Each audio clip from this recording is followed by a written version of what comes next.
Welcome to Literary Journeys. In today's podcast, we are diving into Tennessee Willliams' well-known play, A Streetcar Named Desire. All the readers and people who are eager to gain a better understanding of the work are the target audience. We will address the complex types of feminine and masculine facets present in Tennessee's play. We will start by delivering a short presentation of the theater play.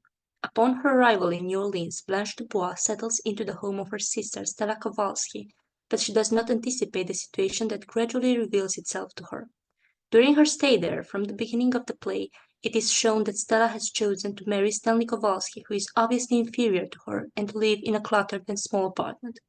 This first glimpse of a precarious life is later reinforced by the unfolding relationship between the pregnant woman and her husband, who physically abuses her. Throughout Blanche's residency in the couple's apartment, her tumultuous past and dual nature come to light, especially as she tries to build a relationship with Stanley's friend Mitch. While she presents herself as an innocent and modest young woman, she is actually quite promiscuous and builds her own illusions. In the end, her relationship with Stella's husband will ultimately lead to catastrophe.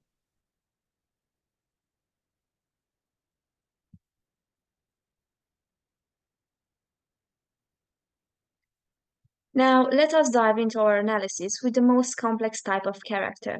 Blanche Dubois, the protagonist of Tennessee Willliams' play A Streetcar Named Desire, can be seen through various lenses, thus contributing to the complexity of the character. Though overall reprehensible and morally deficient, it is worth analyzing her as perceived by the reader on a social background as representative of the Old South.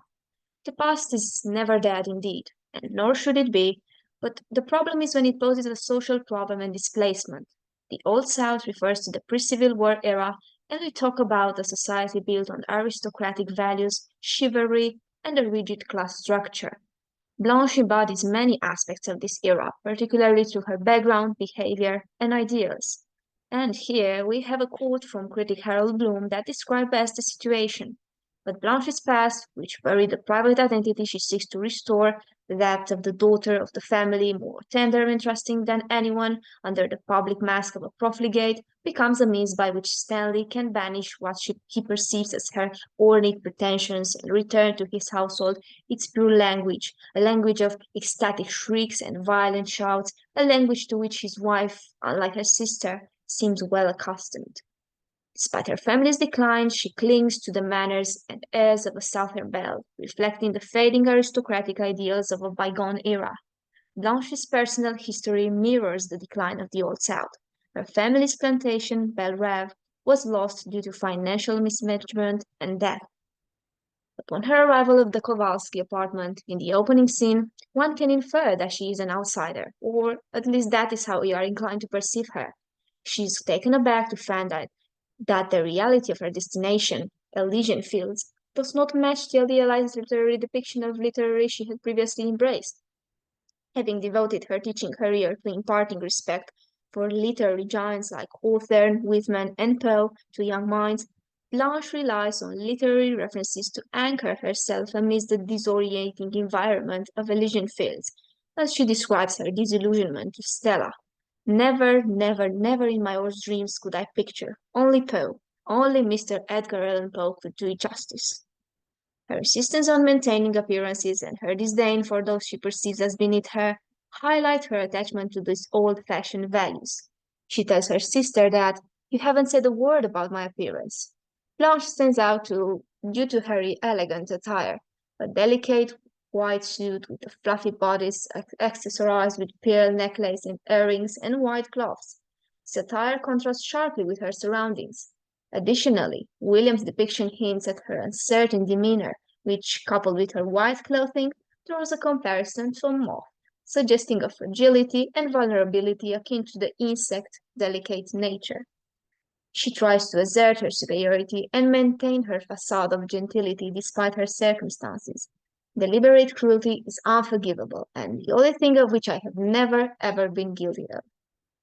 But what happens when such a delicate behavior contrasts strongly with one's actions? In literature, there is nothing about characters being either good or bad, but we as readers can only be encouraged to engage critically. As for Blanche's raison d'etre, she paradoxically states, "I don't want realism, I want magic. Yes, yes, magic. I try to give that to people. I do misrepresent things. I don't tell truth. I tell what ought to be truth. And yet, there are undeniable flaws that make Blanche an intriguing, but not a less fascinating character. A critic also suggests the differences between essence and appearance. I quote, "The illusion sustaining her is her image of herself as the Southern belle, a fine, cultured young lady. The reality is a lonely woman desperately seeking human contact, indulging brutal desires as an affirmation of life." End quote. It is true that her life hasn't been easy since she had been left with the property of Belle Reve on her own care while working as a teacher.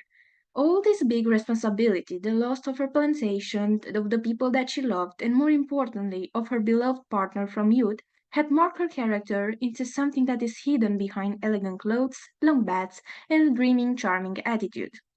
Due to her actions, we might consider Blanche the delusional type. None of those sophisticated things that seem to describe her are a face of her real self. First, she proves to hide her tendency to drink alcohol. Despite claiming that she rarely drinks, she is presented multiple times throughout the play, drinking whenever she feels anxious. Her dependency on alcohol is not the only thing that she denies, but also her age.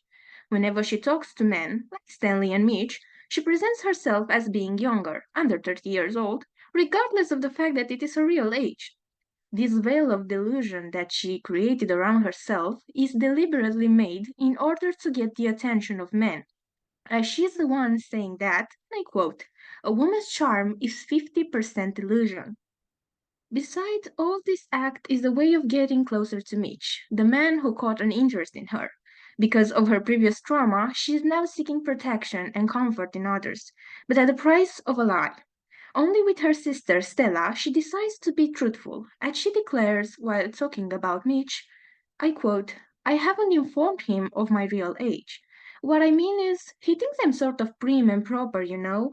I want to deceive him enough to make him want me." She makes it sound as if it's a game of delusion in which she can ensure her position in society. Since she considers that men are no longer attracted to older women, she is prepared to lie to Mitch and hide in the faded light in order to create the illusion of youth. Another fact that changes the pure image of herself is represented by the two major lies that Stanley discovered about her. First, he found out from various men that she had been sleeping in a disreputable hotel called Flamingo with various men until she made a name for herself among the masculine population of Laurel.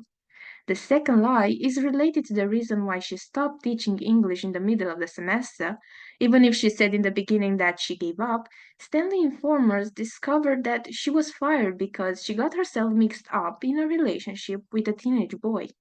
Stella at first denies any rumor about her sister, though she admits that when she was younger, Blanche was flighty, which means that she used to be irresponsible and quite reckless. When she confronts Mitch, Blanche doesn't admit completely the rumors and says that she did all of these things as a defense mechanism. All these acts prove that despite trying to be the type of pure, elegant woman, she proves to live a delusional life to overcome her trauma.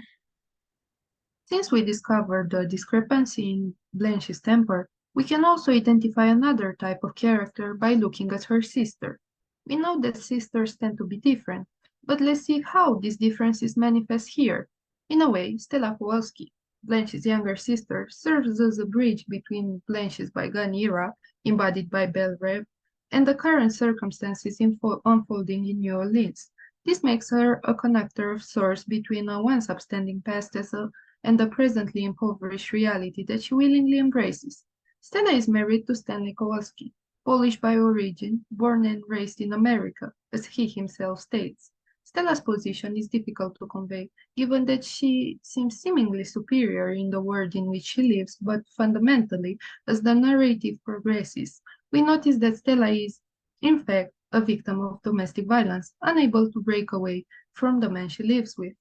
That's why we are inclined to say that Stella is the embodiment of the submissive wife, the victim unable to stand up to domestic abuse. She appears to be constructed in opposition to Blanche, who is gripped by her background that comfort her a respectable status in society. Stella is, as opposed to Blanche, a calm person who lacks dynamism and the ability to react to her husband's abusive behavior. Even during the climax, following Stanley's abuse of Blanche, ignorance is the defining element of her character, as Verna Foster also addresses in her work. She states that Stella implicitly knows that Blanche was telling the truth about Stanley's raping her, even though she also knows that in order to go on living with Stanley, she must not believe it. The contrast between the two is, however, rather apparent, given that they are both connected by their dependency on the men in their lives. Stella can't and won't break away from Stanley, even when Blanche, shocked by the way the husband treats her sister, plots a scheme whereby, again held by a man, together they could leave New Orleans. Stella's relationship with Stanley is a relationship of dependency, which is also why she splits herself from her past. The young woman's past and the present cannot coexist, and the more profound the relationship between the two becomes, the further Stella gets from grace and refinement. Her husband's brutal force pulls her into a trap she cannot escape, and the birth of her child is the turning point she can return from. Although in appearance she seems superior to her husband, given her previous social status, it is noticeable that Stella is essentially the inferior one in the relationship, obliged by necessity to ignore Stanley's abusive side in order to secure her existence. She does so by focusing on the sexual relationship between them. As she herself discloses, there are things that happen between a man and a woman in the dark that sort of make everything else seem unimportant. In the end, she is permanently bonded to New Orleans, and by sending Blanche to a mental institution, she cuts any remaining ties with her past existence. Her ultimate collapse is the moment of realization of the irreversible situation in which she finds herself. Now, what about Stanley? Stanley is undoubtedly the most important male character in the play, and no description we could ever give him could be as all-encompassing as the author's brief presentation from the first scene, and I quote, "Animal joy in his being is implicit in all his movements and attitudes. Since earliest manhood, the center of his life has been pleasure with women, the giving and taking of it, not with weak indulgence dependency, but with the power and pride of a richly feathered male bird among hens. He sizes women up at a glance, with sexual classifications, crude images flashing into his mind and determining the way he smiles at them." End quote. Even from his name, we get a clear image of his character, of his rudimentary mentality, and his attitude towards the women in his life as his inferiors. Stanley, or Stonley, suggests the Stone Age man, and Kowalski is Polish for Smith. But for a more in-depth analysis of his character, it is worth taking a look at his relationship with the two female characters we have previously discussed. Let's start with Stanley's relationship with his wife Stella, whom he constantly bullies and takes advantage of throughout the play. He is, for a contemporary understanding, a walking red flag, which raises the question, is everything alright with Stella's eyes? He's not giving her any power in household matters, and disregarding her opinion when he invites his friends for poker nights against her wishes. And he also displays other concerning attitudes like his physical and emotional abuse, and him betraying her trust without remorse and raping her sister while she's giving birth to their son. There are multiple scenes that highlight this behavior, but the birthday dinner for Blanche is probably the most revealing in this aspect and for Stanley's pride. End quote. Stella, your face and your fingers are disgustingly greasy. Go and wash up and then help me clear the table. He hurls a plate to the floor. Stanley, that's how I'll clear the table. He seizes her arm. Don't ever talk that way to me. Pig, Pollock, disgusting, vulgar, greasy. Them kind of words have been on your tongue and your sisters too much around here. What do you two think you are, a pair of queens? Remember what Hugh Long said, every man is a king, and I am the king around here, so don't forget it. End quote. However, let's return to the issue of trust and betrayal. Stanley lies without remorse to Stella after raping her sister, but it is unfathomable to him to betray Mitch's trust by not telling him everything he knows about Blanche. With Blanche, his sister-in-law, Stanley's misogyny is even more obvious, and they are in a battle of wills from the beginning of the play and to the end. Stanley is the sum of characteristics promoted in the society of the time. And here we have a quote from critic Nancy Tischler on the matter. Quote, Stanley Kowalski, all that society worships in the male. He's virile, loud, smart, aggressive, ambitious, and independent. Stanley's view of Blanche parallels society's view of the artist. He resents the implicit judgment on his own habits of mind and life. He resents the intrusion into his world of this alien voice. And he feels threatened by the strength behind the veneer of weakness. Therefore, he attacks her with his natural weapons, stripping her of her elusive surface. End quote. After watching closely the characters' dynamics and their actions, we can conclude that Tennessee Williams managed to portray the delusional Southern belle, the submissive wife, and the abusive and manipulative husband. We hope we provided you with a comprehensive analysis of the characters, and for those of you who haven't read the play, we encourage you to do so. Thank you for your time.